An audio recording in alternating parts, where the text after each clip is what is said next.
जय श्री राम। भाई और दोस्तों, हमारा चैनल राम के संगे के गुप्ता को लाइक सब्सक्राइब करें और राम कथा निरंतर सुने। बालकांड प्रारंभ किया है। गुरु पद रज मधु मंजल अंजन, नयन मिय दुख दोष विमंजन, तही करि विमल विवेक विलोचन, वर्ण्यो रामचरित भव मोचन।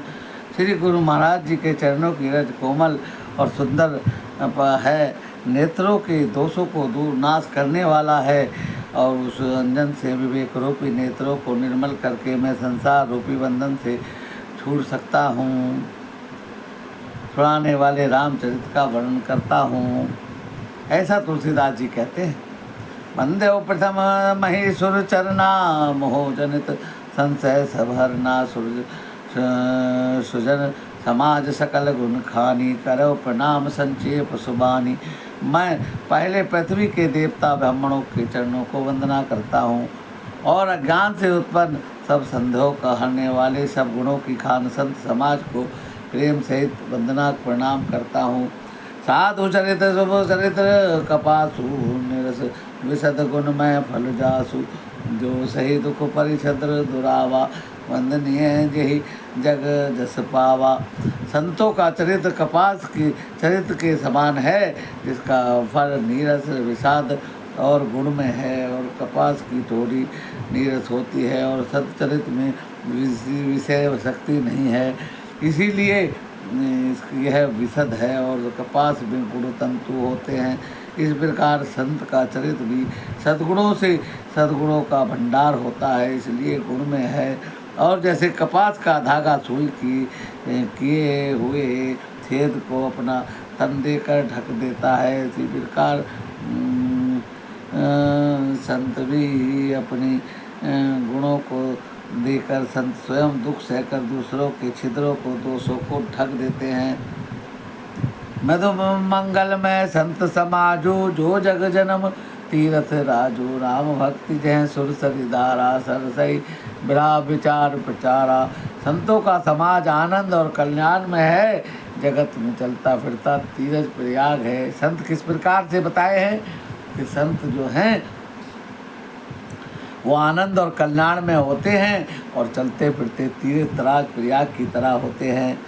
राम भक्ति रूपी गंगा जी की धारा और बिरहा का विचार प्रचार सरस्वती जी है। विधि निषेध में कलिमल हरनी, कर्म कथा रविनंद निवरणी, हर हर कथा विराजति बेनी, सुजत सुनत सकल मधु मंगल देनी। विधि और निषेध रूपी कर्मों को, कलयुग के पापों को हरने वाली इस सूर्य तनया यमुना जी हैं, और भगवान विष्णु और शंकर जी की कथाएं त्रिवेणी रूपी सुशोभित है, जो सुनने से सब आनंद और कल्याण करने वाली हैं। बटो विश्वास अचल निज धर्मा, तीरथ राज समाज सुकर्मा, सभई सुलभ सब दिन सब देशा, सेवत सादर समन कलेसा। उस संत समाज प्रयाग में धर्म में अटल विश्वास है, अक्षय वक्ष है। शुभ कर्म ही उस तीरथ राज का समाज है, और संत समाज रूपी प्रयागराज सब देशों में सभी सहज में ही प्राप्त हो जाते हैं, हो सकता है। आदरपूर्वक सेवा करने से कलेशों का नाश हो सकता है। अखत अलौकिक तीरथ राऊ, देहि सद्य फल प्रकट प्रभाव। तीरथ राज अलौकिक और अकथनीय तत्पाल फल देने वाला है। प्रयाग में जो स्नान करता है उसमें बड़ा पुण्य होता है, वो तुरंत फल देने वाला होता है। उन्हें सब जय मन मदित मन मंजन, मंजहि अति अनुराग, लही चार फल अचतन, साधु समाज प्रयाग। जो मनुष्य संत रूपी तीर्थराज का प्रभाव प्रसन्न मन से सुनते हैं, समझते हैं, और फिर पूर्वक इसमें गोते लगाते हैं, वे शरीर के रहते ही धर्म अर्थ काम मोक्ष चारों का फल पा लेते हैं। मंजन फल पे खे तत्काला, का कोई पिको बको मराला, सुनिए चरज करी जदि कोई, सतसंगति महिमा नहीं गोई। इस तीर्थराज में स्नान का फल तत्काल देखने में आता है कि कोई कोयल बन जाते हैं और बगले हंस बन जाते हैं। कोई सुनने में आश्चर्य न करे, क्योंकि सत्संग की महिमा छिपी नहीं है। वाल्मीकि नारद सट जोनी निज निज मुख कही निज जो होनी, जलचर थलतर नवचर नाना जी जड़ चेतन जीव यहाँ जहाना। वाल्मीकि नारद जी और अगस्त जी ने अपने अपने मुखों से अपनी होनी जीवन का वृत्तांत कहा है।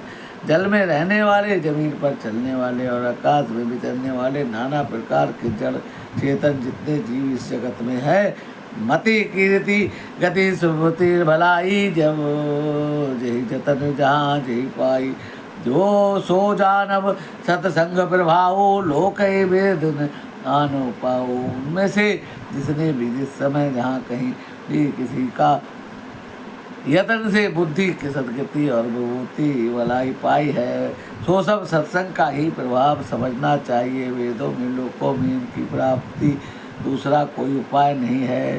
बिन सत्संग विवेक न होई, राम कृपा बिन सुलभ न सोई। सत्संग मद मंगल मूला, सोई फल सिद्धि सब साधन फूला। सत्संग के बिना विवेक नहीं हो सकता, और विवेक के राम जी की कृपा के बिना सत्संग नहीं मिलता है। और सत्संग आनंद कल्याण की जड़ है। सत्संग की सिद्धि ही प्राप्ति ही फल है, और सब साधन तो फूल है। सत सुधार सत्संग पाई, पारस परस कधात सुहाई। विधिवत सुजन कुसंग परहि, मन फनी मनि सम निज गुण अनुसरहि। दुष्ट भी सत्संग पाकर सुधर जाते हैं, जैसे पारस के स्पर्श से लोहा सोना बन जाता है। उसी प्रकार देव योग से यदि कभी सज्जन कुसंगति में पड़ जाते हैं, तो भी वहाँ भी वे सांप की मणि की समान अपने गुणों का ही अनुसरण करते हैं। अर्थात जिस प्रकार सांप का सब वर्ग पाकर भी मणि उसका विषय को ग्रहण नहीं करती तथा अपने सहज गुण प्रकाश नहीं छोड़ती, उसी प्रकार साधु पुरुष दुष्टों के संग में रहकर भी दूसरों को प्रकाश ही देता है। दुष्टों का उन पर कोई प्रभाव नहीं पड़ता। विधि हरिहर कवि को विद्वानी, कहत साधु महिमा सकुचानी। सोमम सन कही जात कैसे, सरसा मणि गुण गण जैसे। ब्रह्मा विष्णु शिव जी कवि और पंडितों की वाणी सत्य महिमा कमन कर सकने में सकुचाती है, पर मुझसे किस प्रकार नहीं कही जाती। जैसे साग तक तरकारी बेचने वाले मणियों के गुण समूह नहीं कह सकते। मंदेव संत समान चित हित अनहित नहीं कोई, अंजलिगत शुभ सुमन जिमी सम सुगंध कर दो। मैं संतों को प्रणाम करता हूँ जिनके चित्त में समता है, जिन्हें कोई मित्र है न शत्रु है। और जैसे अंजलि में रखे हुए सुंदर फूल, हाथ में फूलों को तोड़ा है और उन्हें रखा, उन दोनों ही हाथों के समान रूप से सुगंधित करते हैं, वैसे ही साधु शत्रु मित्र दोनों को ही समान रूप से कल्याण करते हैं। संत सरल चित जगत हित जानो, स्वभाव सने बाल विनय सुनि करी कृपा राम चरण अति देव।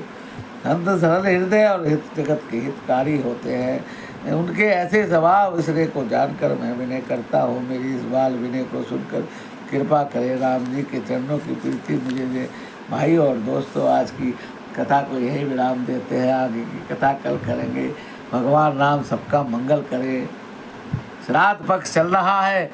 अपने अपने पितरों की तिथि के दिन ब्राह्मण को भोजन घर बुलाकर कराने से विशेष लाभ प्राप्त होता है। हमारे पितर विशेष प्रसन्न होते हैं। पितृदोष हो तो वो खत्म होता है। घर में मंगल कार्य होते हैं। हमारे बच्चों के रुके हुए विवाह हो जाते हैं, क्योंकि पितरों से ही हमारे घर के मंगल कार्य बनते हैं। तो हमें यथा योग्य ब्राह्मण को बुलाकर उसको भोजन कराएं, यथा योग्य दक्षिणा दें। कपड़े वस्त्र दे सकते हैं तो दे, छाता दे, और जो भी कुछ देना चाहे दे सकते हैं। भगवान राम सबका मंगल करे। जय श्री राम।